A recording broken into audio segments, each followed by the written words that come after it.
I am going to share a piece that I've been working on, a response to what's currently happening in the media and this political, social, emotional moment that we're in. Thank you for joining. Let's talk about life. So, my purpose here tonight is to talk about this idea of going beyond both sides, how moral clarity in the face of political violence and white supremacy matters. I'm talking about this because there's a lot going on, and as somebody who's been doing racial justice and LGBTQ justice for a number of years in the public sphere, I think it's really important that we clarify that there's some things that are true and some things that are urgent. These two things can be true at the same time, but we have to move into a much more proactive place. I hope that sharing these ideas helps us get on the same page as far as what needs to happen and how we can all be a part of making the world better.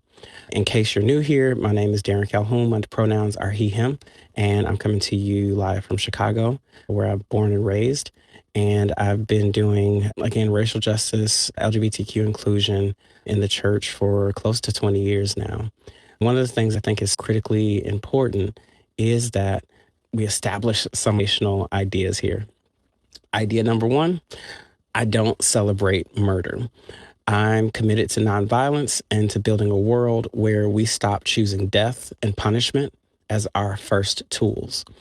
I say this because it's very publicly available. You can look at my history. You can look at the articles I've written. You can look at the videos I've been a part of. You can look at the organizations I've been a part of. And this is how I've been consistently showing up. I need you to hold on to that as you continue with me in this conversation. The next piece of this is when public voices are saying everyone be peaceful without naming who is driving the majority of the harm, I think it turns into real danger. I think the danger of what's happening becomes a debate about what's happening. It keeps people focused on imaginary and intellectual harms while stepping right over the bodies of people and communities that keep getting hurt. So I think this is a really critical time for us to be specific. And so that's why I'm taking this moment to talk about my critique of organizations like the Reformation Project and of any similar white-centered institutions that, even with good intentions, they keep missing how the supremacy of whiteness shapes their choices and their impact. Over time, I watched a pattern. After all the staff walked out of the Reformation Project, I was on the board at the time. I'd served as a worship leader in different capacities. I served as someone who co-led part of their racial justice workshops for a number of years. What I saw after the walkout was this redesign of the website that changed the outward focus and a rebrand of the TRP brand that changed their focus. I saw a shrinking commitment to equity, diversity, and inclusion. I saw wider speaker lineups and people at the conferences. For me, that confirmed this trend of white moderates being centered over the people who have been traditionally and continue to be most harmed. So hear me when I say this. White supremacy, when I'm naming that, I'm talking about this insidious system, these habits, these defaults, these policies that are maintaining a certain outcome. I'm not necessarily digging in on individuals or certain people. I'm fighting the system that is oppressing all of us, including white people. White supremacy harms white people, as well as the rest of us. So here's my aim. My message is and always has been that there's a very clear moral line against violence. Work that I do, that the organizations I'm part of are all nonviolent.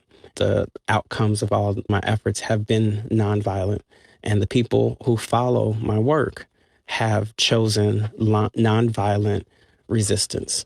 I also want to explain what asymmetric harm is, who is doing what to whom.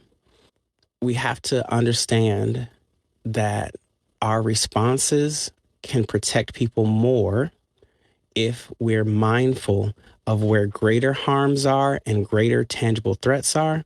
Remember that on the other side of that, there are some things that maybe we don't like or aren't ideal, but they don't pose the same kind of threat and don't create the same kinds of outcomes, even when they're sometimes the same words. I also hope to offer some concrete steps for repair, concrete ways that you can be accountable in your own space, in your own organization, or that I'm hoping the Reformation Project may choose to take up. If you're skeptical about what I'm saying, I get it. And I invite you to sit with that discomfort, sit with that uncertainty for a moment, and let's see where we can go with this.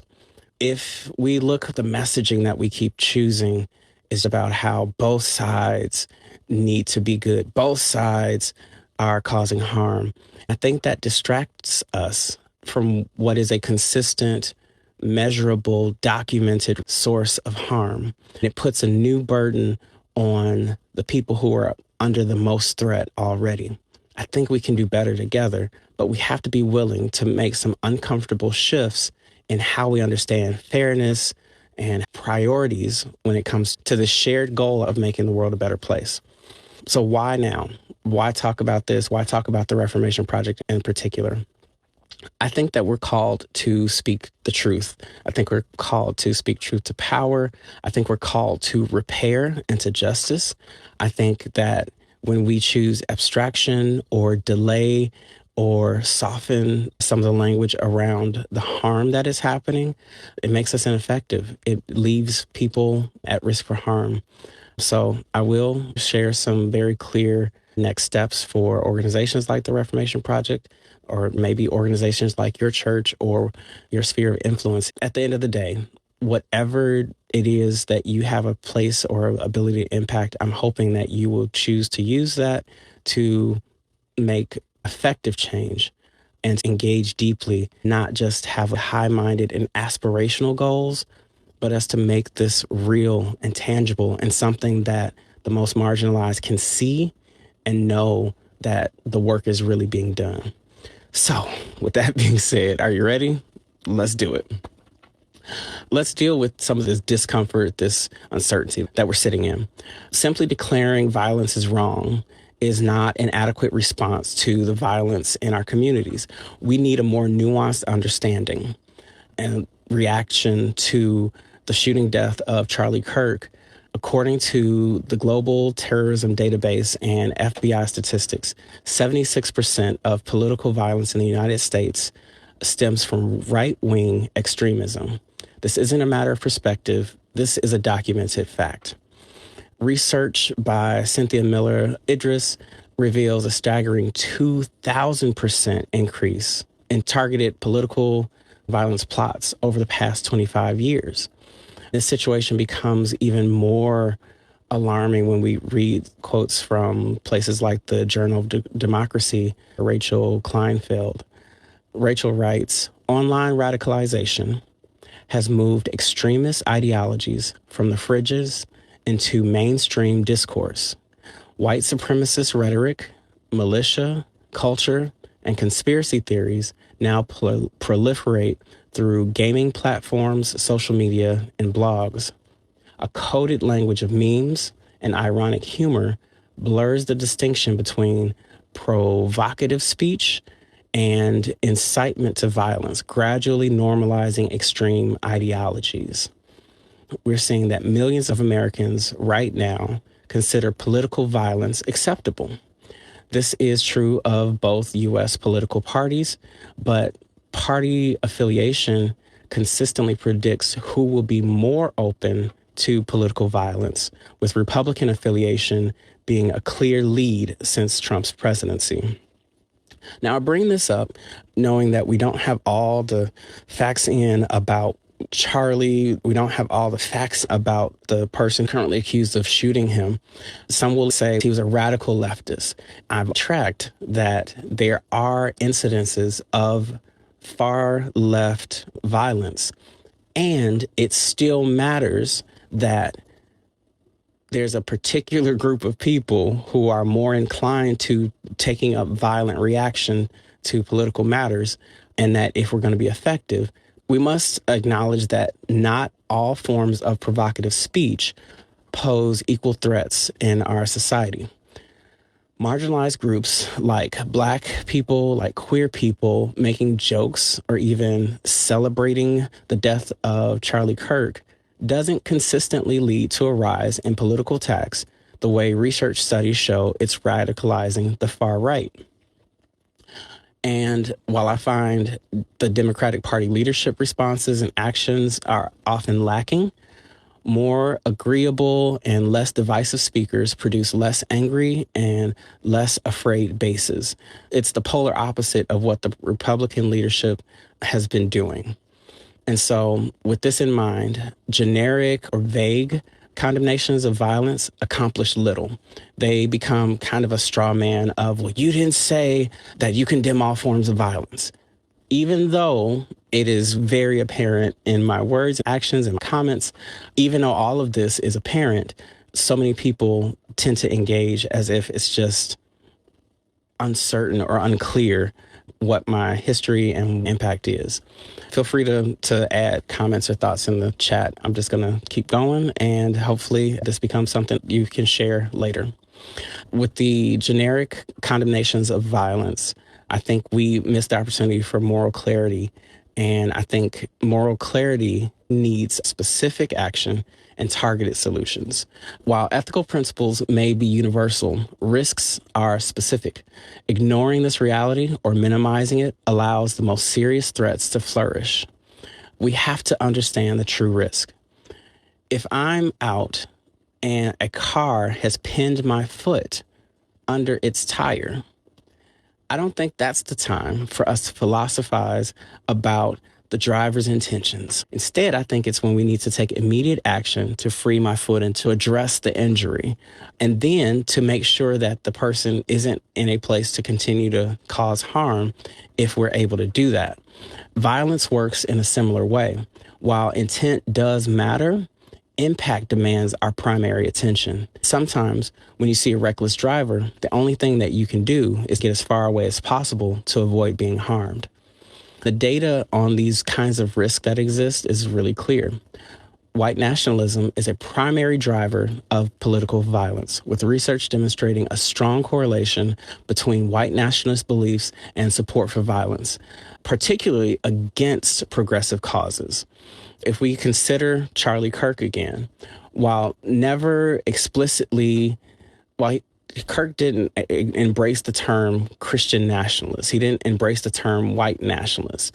But if you look at his actions, if you look at his words, if you look at what's been consistently promoted by those who are leaders of those ideologies, it is very, very clearly demonstrated that he upheld their values. He's consistently advocated against the separation of church and state. He's pushed for Christianity to be central in American politics. He's championed religious-based political activism. And while Kirk framed his mission as defending Judeo-Christian values, many analysts would identify his approach as characteristic of Christian nationalism. This pattern of observing what the fruit is of what he's doing is really important. When we look at who has been causing harm, we see this pattern that far-right, white, cisgender men and boys are the leading risk group for political violence.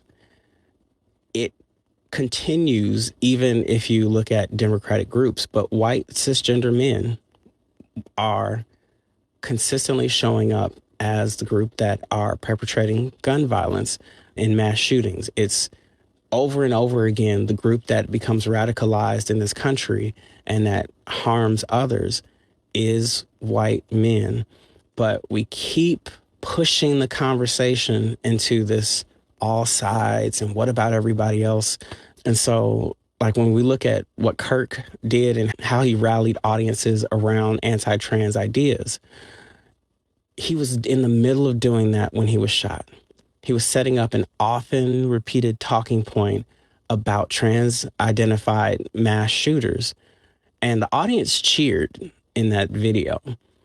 When we fact check that, when we look at the data, the Violence Prevention Project at Hamline University looked at mass shootings, which it defined as shootings in public places that killed at least 4 or more people, not including the shooter. The analysis showed that men were perpetrators in 98% of the shootings. Women accounted for 2% of the attacks, and people of trans experience made up an even smaller group of 0.2%. That matters if we're going to talk about where risks are. If you are still with me, leave a note in the chat. I've been spending all day. This is really a lot of information. So thank you for sticking with me. Thank you for listening. We still got a bit to cover, but I think it's worth it. I'm a person who does really lean into some of the statistics and some of the figures that are out there, but I'm also a little cautious about it because any data and analysis you can kind of massage numbers to tell any story. But I think we do need to look at just the abundance of data out here that does give us some real tangible insights about what's happening and what the risks are when it comes to this situation. While I'm taking this break to get my notes back on screen, I would love it if you also took a break to remind yourself to take deep breaths, get some water. Got mine right here. Be reminded that the work that we're doing when it comes to making the world a safer and better place for everybody is ongoing work. We won't be able to fix this quickly, but it is something we can address. It is something that we can fix. It is something that we can change, but it's going to take a lot of work from all of us. With that break, let's get back into where we are. The last thing we were setting up is this idea, these numbers that teach us that political violence isn't all the same. There is a group, 98% by some estimates, of white men who are committing or most likely to, or who have already committed the mass shootings we've been talking about. When people are doing this violence is not the answer thing, I do think there's a moral failure there. It's kind of like if you hear all the kids downstairs crying and you just yell at all the kids like, oh, y'all just be quiet. But you don't find out what's going on, and you don't find out that there's one kid terrorizing all the kids in the basement.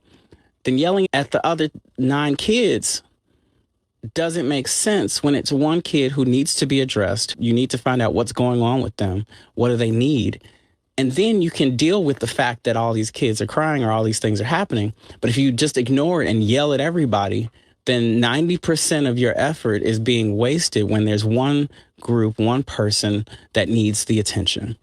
And so I think my frustration has been this kind of let's yell at everybody response, when what we really need is allies and people to show up in solidarity, people to be accomplices who are going to address white men and white supremacy. The ethical framework for this is that if we address the source of the issue, the 98% who keep showing up and causing harm, then we can make things better for 100% of the people who are existing on this planet. But when we try to back away from, well, we don't want to single out white men, which is, I've heard on more than one occasion, we lose the opportunity to care for and address all of these other groups that are being harmed by this quote unquote one kid, right? So this is this call. I need us to make actual tangible change. I need us to show up and be willing to name who's causing the issue so that we can work together to get to nonviolence, to get to peace. Ultimately, it doesn't make the world better when we laugh about somebody being killed or share memes about what happened. But I still want to be clear that when my queer friends, when my Black friends, when my folks who fall out of that 98% are sharing memes or saying things that are mean, none of them have the criminal records. None of them have the statistical evidence of being radicalized into hate groups. But we do have that so consistently for white men. So you spending time looking for me to police people who have consistently not responded with violence feels like a waste of energy. This isn't a call for an equal response to problematic behavior. This is a call for equitable response. We need to give the response that meets exactly what's happening in the moment. I'm not endorsing that, oh yeah, we should be doing memes, or we should be making jokes, or we should be engaging in harmful rhetoric. No, that's not my vision of what the best version of this world could be. Instead, I'm trying to be sure that we distinguish between critical expressions of rhetoric that cause harm and reactive expressions of humor or trauma responses that show up for people who have been oppressed and who maybe it makes you uncomfortable when dark humor or gallows humor pops out, but it's not resulting in the same outcomes. We can distinguish between expressions of trauma like gallows humor from marginalized people and hateful threats amplified through powerful platforms like podcasts and rallies to receptive audiences, people who are already being hit by algorithms with certain kind of misogynistic speech. They're being hit by gaming groups with certain kinds of speech. There's a group that we very clearly can see are being radicalized every day. And so to pretend like all of these outcomes are the same is dishonest in many ways. We can see these distinctions in the outcomes. If you're trying to figure out how do we balance the scale so that the outcomes are visibly different, I'd ask you to ask these questions. Is there the capability and intent to act? Can the people who are talking about stuff do anything about it? If you're Black in this country, you don't have the same access to guns. If you're queer in this country, you don't have the same organized masses of people who are ready to commit violence against non-queer folks. It doesn't exist. The numbers aren't there. There's no evidence to say it is there. The second question is, does an organized audience exist? Are you able to go out and find entire groups of people who are rallying around these ideas that you want policed so bad? Because I can definitely find websites, YouTube channels, blogs, all about red pill content. I can find all kinds of violent quotes and video clips of people like Charlie Kirk, pundits who are in this far right category, rallying organized audiences, organized events, in-person events, moving from online individual stuff into large groups who show up and chant in the street about being ready to start a civil war in this country. You don't see that same thing from, quote unquote, the left, even if you have individuals who typically are still white men who do participate in that kind of specific behavior. So first question was, is there capability and intent to act? Do people show up in a way that they're able to do that without repercussion, with the ability to get guns quickly and easily? Does an organized audience exist? Are there people who are identifying and self-identifying and rallying around these ideas? And what are the historical power dynamics? This is another piece that I think keeps getting tossed out. Black people in the United States have been violently oppressed the entire time we're here, with zero breaks, zero end in sight of their oppression. And yet, when violence happens, we get told, be peaceful, be nonviolent. We're the ones teaching nonviolence, and you've shot our nonviolent leaders to death in the streets. Telling us that we need to be nonviolent feels like a misdirection when there's a very, very specific group who has been violent and continues to be violent. Even the president of the United States has proclaimed that he could shoot somebody in Times Square and no one would do anything about it. He's been convicted on felonies and no one is holding him to the same standard they would someone like Barack Obama. Fill in the blank of someone you would put in as quote unquote a leftist, even though I can very clearly say the Democratic Party is centrist, not leftist.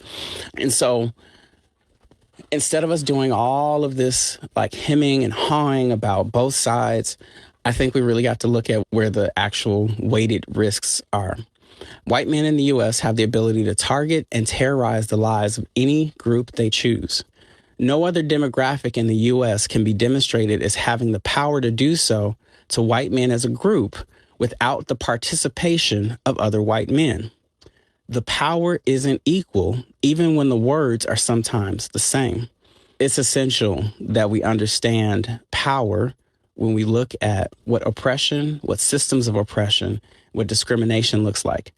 People can say discriminatory words. Black people can say discriminatory words. Queer people can say discriminatory words. Leftist people can say discriminatory words. And yet, none of those groups have the power to turn those discriminatory words into action. None of those groups have the collective organized structures in place to impose their will and desires on anyone else without their participation.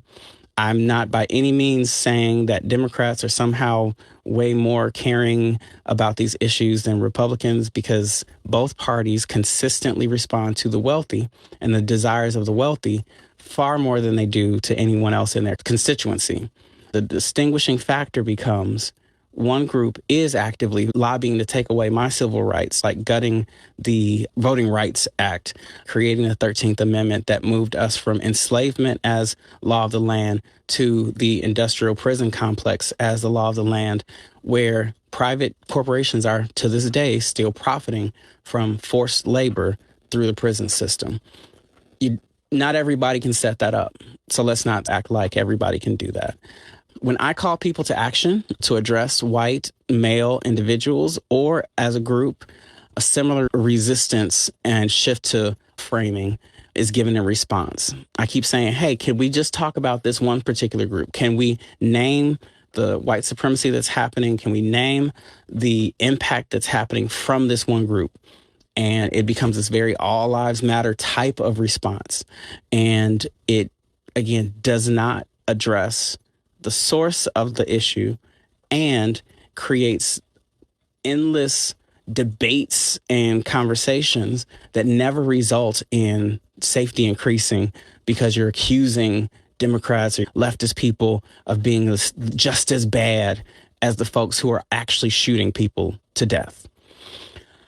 A worse response is when the demographics are reversed and they say, would you focus on black men this way? And I have to point back to how not only do black men get addressed, we also get over-policed. We also get put on watch lists, and FBI dossiers are built about us, and Secret Service information. All this stuff is compiled against black men and black people.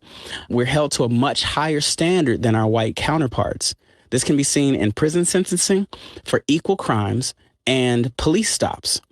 The world we currently live in just isn't equal, so equal responses aren't effective if we want tangible change. The next piece that's so critical here is the way that privilege binds us, or it kind of limits our ability to see and take action. It especially makes it so that we don't see the things that don't directly affect us. All of us can experience privilege. All of us can also experience oppression and disprivilege. So trying to say, well, I have privilege here or I don't have privilege there doesn't mean that you don't also enjoy some privileges or receive some benefits and can be contributing to a larger pattern elsewhere. When it comes to this both sides thinking, really keeps treating things as a level playing field, and they're not. We're risking this pattern of masking the sources of real harm while placing unfair burdens on people who keep proving over and over again that we're nonviolent. We end up having to prove that the work we're doing benefits everyone, including things like affirmative action, including things like food programs, the work of the Black Panthers. Every time we do things, the civil rights movement, everyone benefits. But you keep looking at our movements and acting like we're the ones who are doing political assassinations. I have a story that helps to illustrate what I mean about privilege and how sometimes we're blind to it. When I think about my growing up, my mom would take me to Radio Shack all the time, or my dad would take me. I was a nerdy kid. I would find things that I love, and I would be building little projects. I was in Radio Shack so much that they knew me by name. And when I would walk in, they would greet me, and we just go right into whatever I was about to build, and they would help me get the things that I needed, and that was it.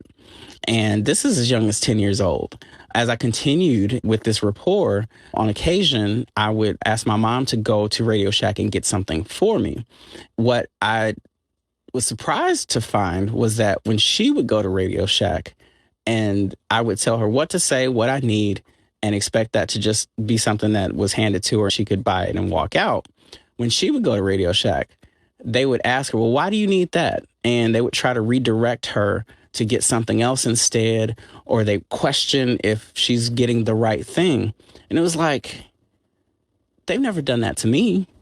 How come every time I send you, they do that to you? I had to become aware, even as a preteen, that women in electronics stores, women in auto dealerships, women in computer stores don't get treated the same way as men, even when the difference is a little boy 10 and 11 years old versus a grown woman.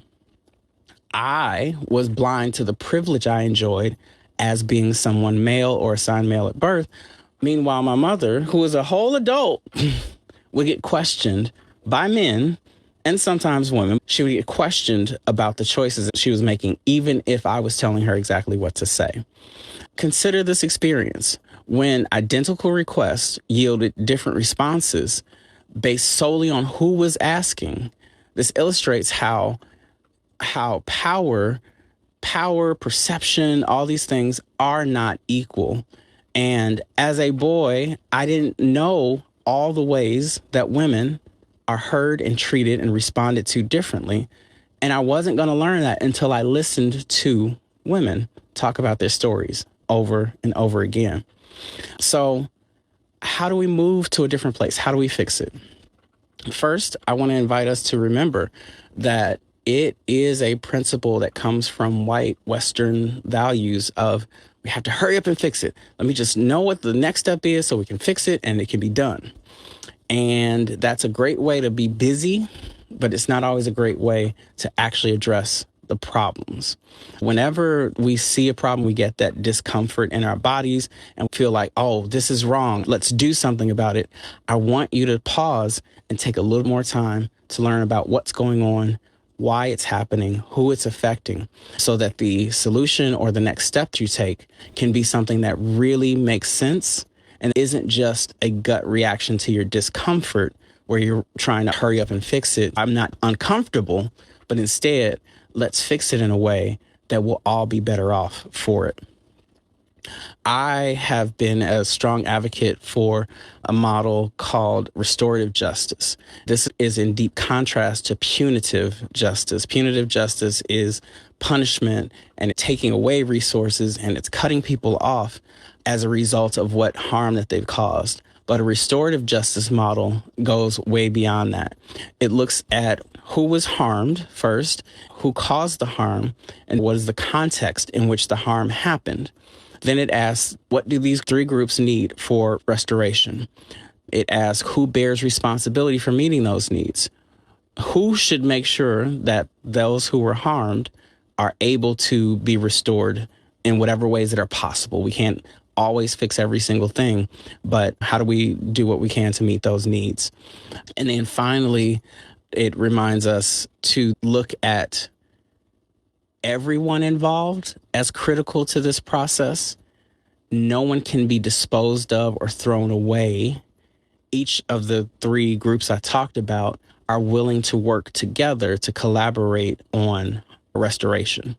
So often we treat things like if we just throw somebody in prison, the problem has been dealt with. Meanwhile, it's so consistent that putting people into jail in the correctional system that we have creates more violent outcomes as a result. So I am a prison abolitionist. I'm somebody who thinks that we need to completely reform or dismantle and rebuild what we call correctional systems if we are going to see an actual positive change result for both the person who caused the harm and for the people who were harmed and the communities that they were harmed in. When I was in my late teens doing grassroots community organizing work on the south side of Chicago, we just wanted to figure out how to get the drug dealers off the street. That was the reason we went out and went to the organizing meetings and learned how to do community organizing. We just wanted the dope boys to get off our corners. And we found out that to get the dope boys off the corners, they needed someplace to go. Well, they should get a job. We found out that they weren't eligible to get a job because they had former convictions on their records. It was like, oh, well, I mean, at least go live someplace else. Well, you can access housing. You can access the programs that make sure that people who have a lack in finances or ability, they can't access housing. Well, they should go to school and learn and get a good job, and they can just handle on their own. No, because we'd already barred, as a society, we'd barred them from being able to get student loans and educational grants. If we want to affect the situation, we have to do more than just try to rush to an answer. We have to look and learn how all these things are connected to create a reality where the dope boys who were on the corner were doing the only option that they had. And that moved us into understanding how systemic change happens. And we found out that we needed to affect laws that impact people who are returning from prison so that they could have a good start, be reincorporated into the community, and it didn't become a liability for businesses to hire them, for people to house them, or for schools to educate them. All these things were critical to do the thing that we say we wanted to do. But the problem is people like punitive justice, to be hard on crime, not realizing that reaction creates the very thing they say they don't want to see. So what do we do from here? We have to build systems that understand what's going on and that help us to build trust. We have to stay mindful of what is working and what is not working so we can assess what is happening and then choose action based on what's actually happening rather than our first gut, strongest reaction to the problem. I say this both at a societal level, I say it at a community level, I say it when it comes to institutions. If we look at the outcomes of an institution or a group, and those outcomes are consistent over time, we can't just say, oh, there's just no way to be more diverse. There are things that are keeping your space monocultural in your planning, in your actions, in your decision-making, in your funding. There's ways that things stay the same in your choices and your policy. If we are going to see a difference, we have to be willing to really assess what have we been doing and how is it contributing to us maintaining these patterns of oppression. Accountability is part of this. One of the things I've been part of in many organizations is doing these anti-racism assessments. We look at our budgets. We look at who has things like healthcare, the ability to hire and fire, who has the ability to impact what decisions are made for the organization, who sets the culture of the organization, who's able to dissent and have their dissent heard and taken action upon. And what we very rarely realize is that there are implicit biases in all of these systems. When it comes to the opportunity for us to make change happen, we have to start to assess, collect data, listen to people. For example, at my church, we have two kinds of staff, essentially, mostly pastors and then worship leaders. And when it comes to the experience of the congregation, we also have some administrative folks, but when it comes to the experience of the congregation, most of your experience is from those two groups, pastors and worship leaders. Pastors, because of the system that we're part of, the United Methodist Church, Pastors typically have health insurance, housing allowances, pensions, and so forth. Whereas for worship leaders, it is a much smaller role. It has much less income. To be a worship leader at our church, you really do have to have another job outside of our church. When it comes to shaping the culture of the church, it is the input, words, and actions of both pastors and worship leaders. But when it comes to determining where the funds are spent, when it comes to determining what the messages are, when it comes to determining all these other things, the pastors are in a much more influential position. Worship leaders are often working in silos alone and potentially able to carry the church the same way the pastor does without getting the same kind of compensation, without having the same kind of say. Now, this isn't to say that somebody in our church was like, oh, let's be horrible to worship leaders. It's to say that because of the systems that exist that privilege certain positions over others, the systems create disproportionate outcomes. And for our church to do better about that, we have to focus our attention on the needs and the impacts of worship leaders if we're going to make it a more equitable place to work. If you say, oh, no, we're going to treat everybody the same, and then you can look at the numbers and see this is not the same, then you're going to keep getting outcomes where the pastors have this resource and care and where the worship leaders are struggling to get by as they work 2 and 3 other jobs so that they can do the same impact in our community. And we end up missing the opportunity to say, how can we make this more equitable for our worship leaders, rather than saying, how do we make it more equal so that everybody's either struggling the same or we have to cut off all kinds of stuff just to make everybody, quote unquote, equal. When we do the work of assessing what our impact is, it sets us up to be able to make changes over time, to hold ourselves accountable for what our aspirational goals are. Like, we want to be a diverse place. We want to be an equitable place. When we actually assess what's happening, that sets us up to get us there. But if we refuse to look at the income and the outcomes for worship leaders or the outcomes for white men, then we're not going to see anything change.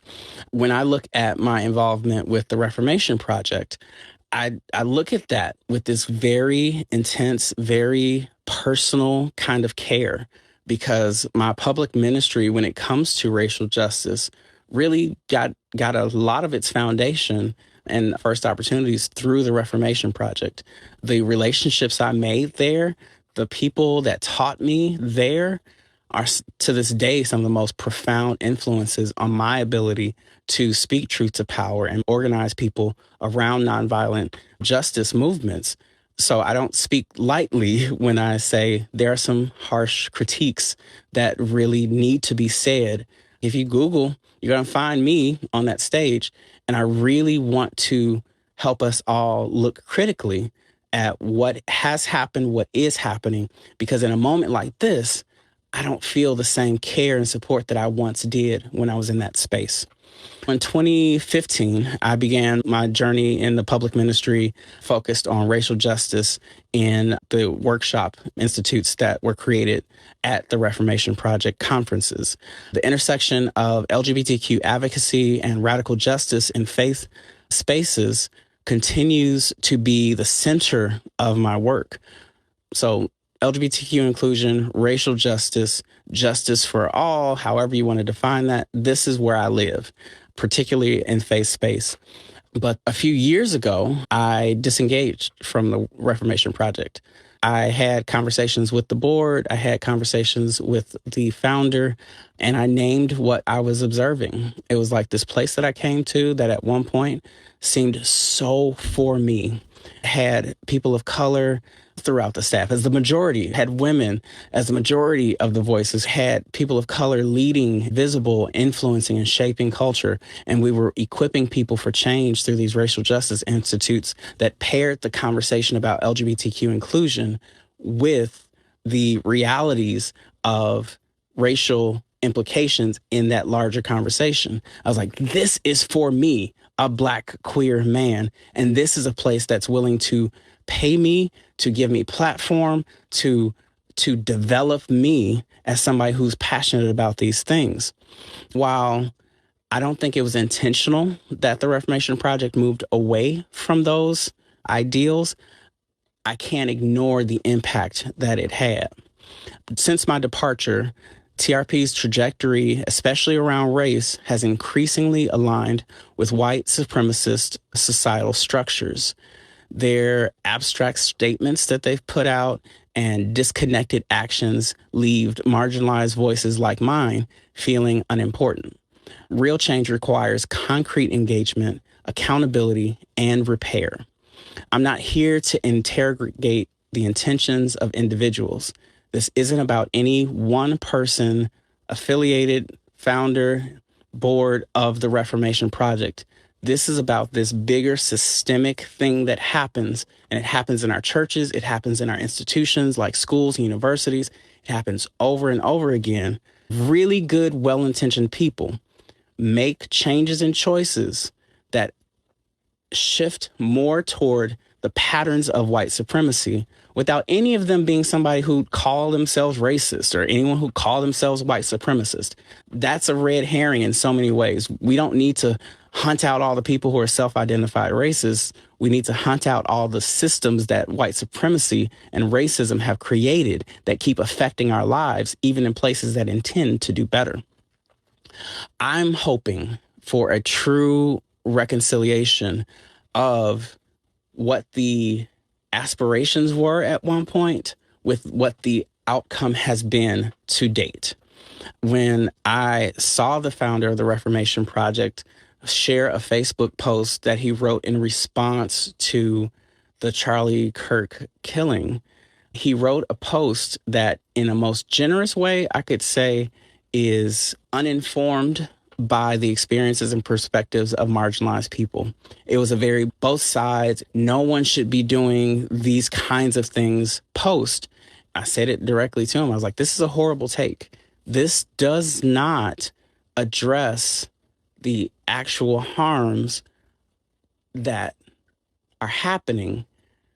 And when you treat someone like Charlie Kirk as a morally neutral man, or his death as something that we should engage with in a morally neutral way, it creates this burden that somehow the person who spoke hate and incited violence, being a victim of the violence and hate that he very publicly advocated for, now the people who've been surviving that violence and hate are the ones that were saying, oh, well, this is bad because you could become violent. You could become hateful.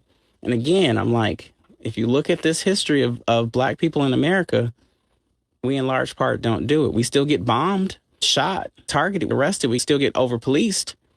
When you look at white men who've been doing the bombing, terrorism, and coordinated attacks on the U.S. government, they don't have to change their way of life. They don't have to become extra careful. They don't get the chastisement that we get in response to our oppressors being harmed. I said it at the top of the video. This is not about condoning murder. It's not about not caring about the harm that's happening in the world. This is about how we make the world better for everyone in it. And it's not going to get better if you keep spending your resources chastising the 9 people who did nothing because you won't talk about the one person who did and caused all of the problems. Sorry, 98% of the mass shootings, granted. So what do we do now that we've assessed a bit more of what the problem is? I think we need to establish accountability frameworks for organizations where we set up ways that we intentionally focus on and address what the racial dynamics are, what the privilege dynamics are within an institution. In my church, this has looked like us assessing the budget, assessing who gets benefits, assessing who has vote and say and power, assessing who has access to knowledge and communication, assessing where the gaps and where things falling apart when it comes to here are the ideals of the church versus if you talk to the average person who exists in the church, are they connecting back to those ideals or not? The same thing for Q Christian Fellowship. My colleagues, my co-collaborators did a multi-year study to look at what are the effects of how our community gathers. Where are the places that we want to see change? What are the things that contribute to people of color still not being represented well within our spaces? And what are we going to do about it? And how are we going to make it so that people can publicly keep us accountable? Not that it's something tucked away in a board meeting, not that it's something buried on the website. How do we make sure that we're hearing from the people who are most likely to be overlooked because of the systems that exist both in our institution and in the world? We've done the kind of work that sets us up for this, and none of the institutions I've named are doing it perfectly. None. I can walk into a meeting right now and run off a list of things I think need to change. But there's a difference in organizations that aren't perfect and that aren't doing all the ideals versus organizations that put out statements that make people of color and queer folks react with fear and distrust of the organization, like what happened with this post from the Reformation Project's leader. I'm not saying that the leader is an inherently racist or white supremacist person. I am saying that when you don't do the extra steps to hear from, to keep in contact with, to be influenced by the people who have been most marginalized, the people who have been most nonviolent in the country, the people who have produced leader after leader of nonviolence resistance, of equitable treatment, when you don't prioritize hearing from them and instead you're invested in whether or not they shared a meme about Charlie Kirk's death, when you let the status quo of people of privilege, of men in particular, not being aware of the privilege that they have, to be problematic and to be unchecked. And when you create this idea that someone like Charlie Kirk needs your protection and your voice, even though there are millions of people ready to do that, that does not reflect the same kind of care that Black and queer and minoritized and oppressed people have been surviving nonviolently this whole time, it creates inequitable outcomes. Let me take some water. Wherever you are, take a breath. I said this a little bit earlier. So many people want to make this about the right versus the left. You can find examples of problematic, violent responses on quote unquote both sides. But what is still consistent is that 98% of mass shooters are white men. If we do not address white men, then we will continue to get the outcome of white men being both protected and lionized, and white men continuing to be radicalized into a system that is harmful to them and harmful to the rest of us. Just like if you yell at all 10 kids in the basement and tell all 10 kids you need to be quiet, you need to be good, but there's only one kid that's doing the harm, that's riling everybody else up, that's hurting everybody else, then you've wasted 90% of that effort so that you avoid talking to the one kid who is desperately crying out for help. We know that suicide from despair, violent action from loneliness, the male loneliness epidemic is a white male thing.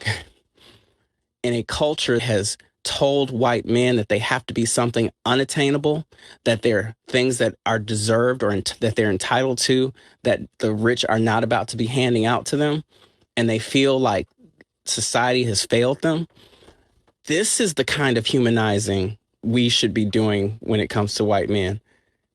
It's not glossing over the ways that their speech and their impacts have been harmful. Instead, let's talk about what's wrong so that we can address the harm and make things better. Right now, we're talking about what to do about it, what we can do in our own spaces, what we can do in our own institutions, what I'm hoping for to see reinitiated with the Reformation Project. If you are watching this and trying to figure out where to get started, my church used the services and continues to engage with an organization called CROAR, which is an acronym for Racism or Anti-Racism Organizing Training. I'll put the link, lots of links to all the sources for my statistics, as well as for organizations for next steps into the chat or comments after this. If you look up Crossroads Anti-Racism Training, they have an institutionally focused anti-racism offering where they train individuals and help institutions assess themselves and make a tangible plan toward how things can be different. We don't know everything, but we do know how to make things better. We do know how to affect change, and we do know how to be humble about where we failed. And we do know that things can be better if we're willing to put in that work. I have been on here for an hour and 10, and that's longer than I planned on being here, but I'm so glad that you have joined me. I'm so glad that folks are enjoying this. So, as always, please share, please check out my page. I've been posting all kinds of links and responses. I don't think this is unusual in our country for there to be a divisive and polarizing figure, for people to feel very strong feelings. What I do think is that we're in a time where we need to learn how to have these hard conversations. We need to learn how to deal with these difficult things and address what our influence is and what our legacies are. I'm choosing to talk about the Reformation Project in part because people will see me on the website or YouTube videos, people of color, queer people who think and act the way I do and see the work that I've done there. They'll say, oh, can I find more of that there? And I have to say, not right now. And in the same way, if you ask me about my church or Few Christian Fellowship or my band, The Many, or any other things I'm involved with, I'm going to try to give a generous and caring response and tell you, here's where we're not there. Here's where we're still working, because white supremacy affects all of us. It informs all of us until we decide to dismantle and uproot it.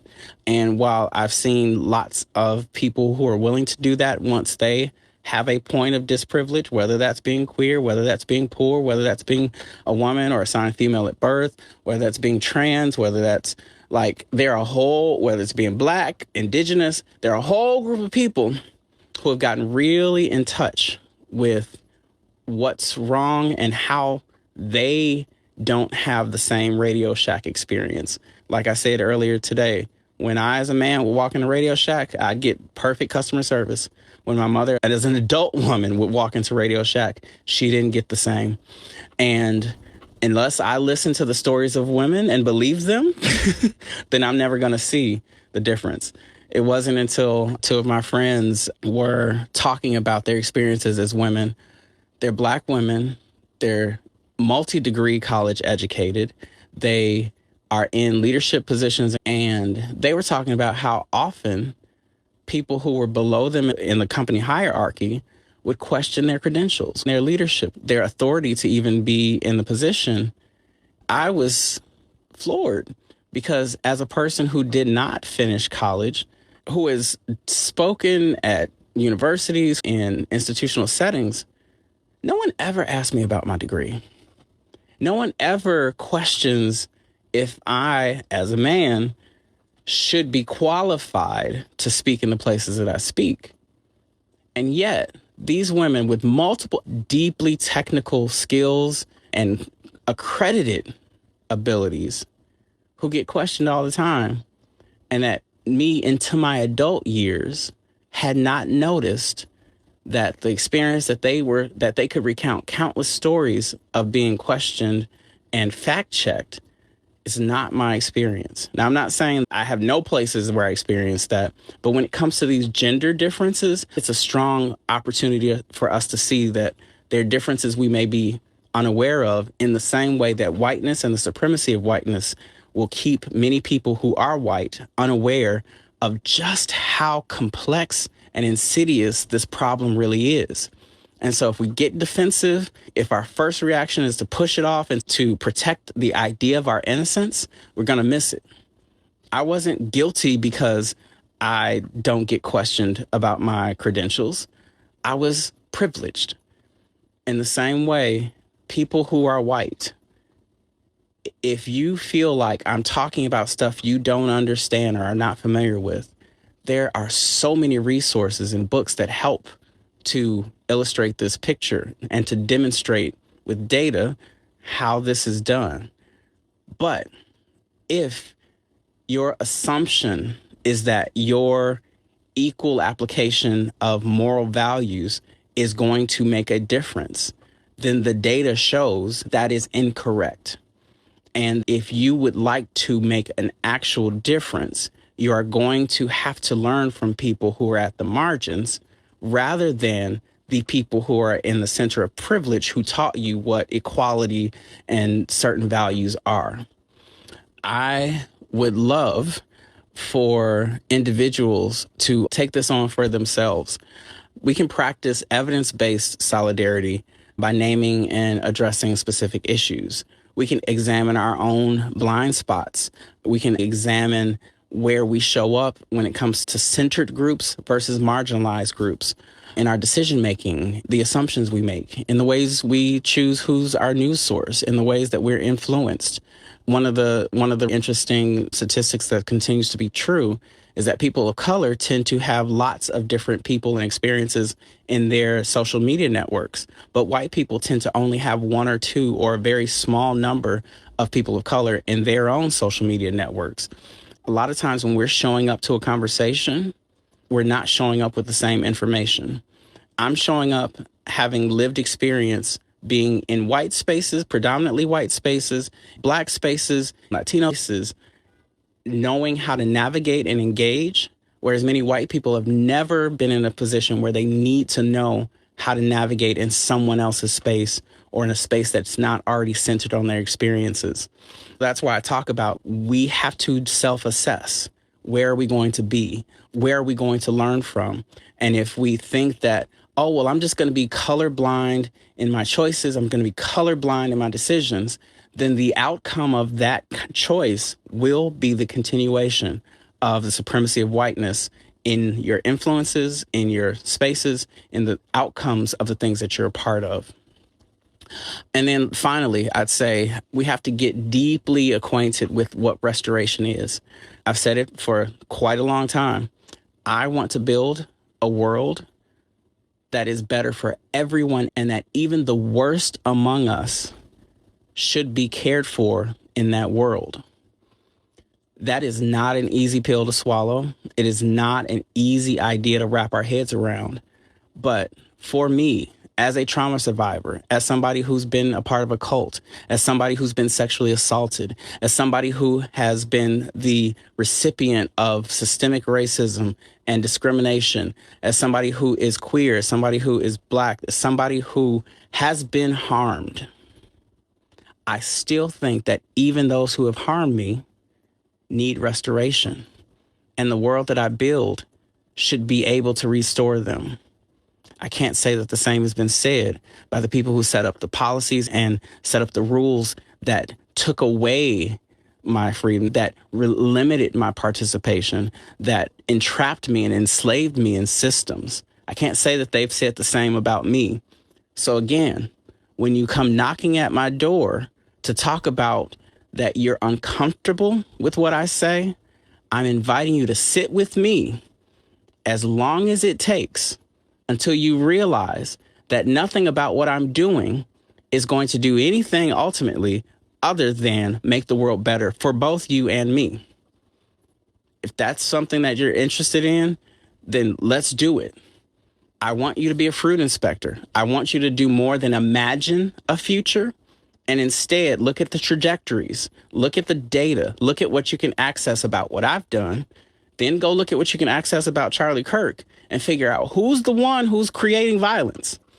Because while I've had people deeply concerned, and this is not just one particular person, I've had multiple people deeply concerned about the way that I'm speaking about the current events, I am confident and clear and can demonstrate over decades that the engagement I have done and continue to do produces non-violent reactions.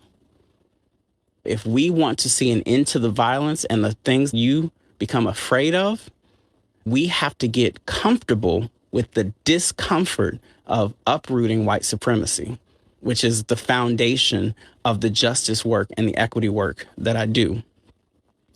We have to focus on the systems that are harming us. It is so easy to attach this to Charlie as an individual.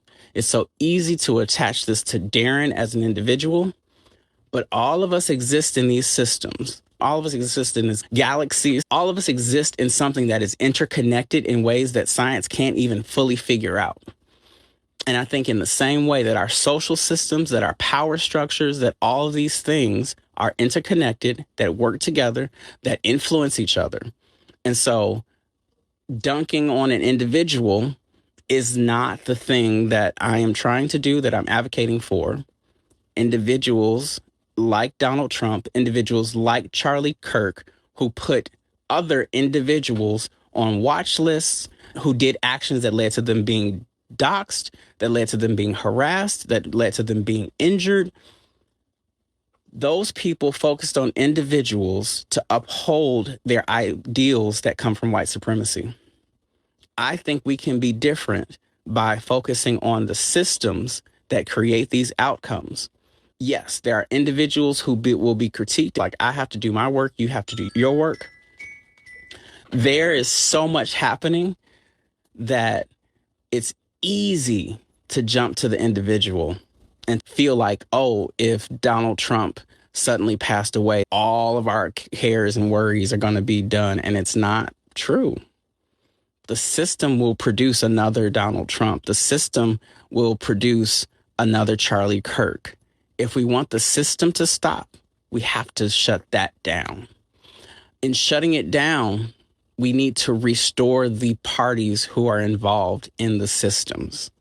I'm not saying you can't remove somebody from your Facebook. I'm not saying you can't decide to leave an organization. I'm saying if you just cut off the existence of these people and act like they don't exist, that's where you get systems that are growing and continuing to produce their outcomes.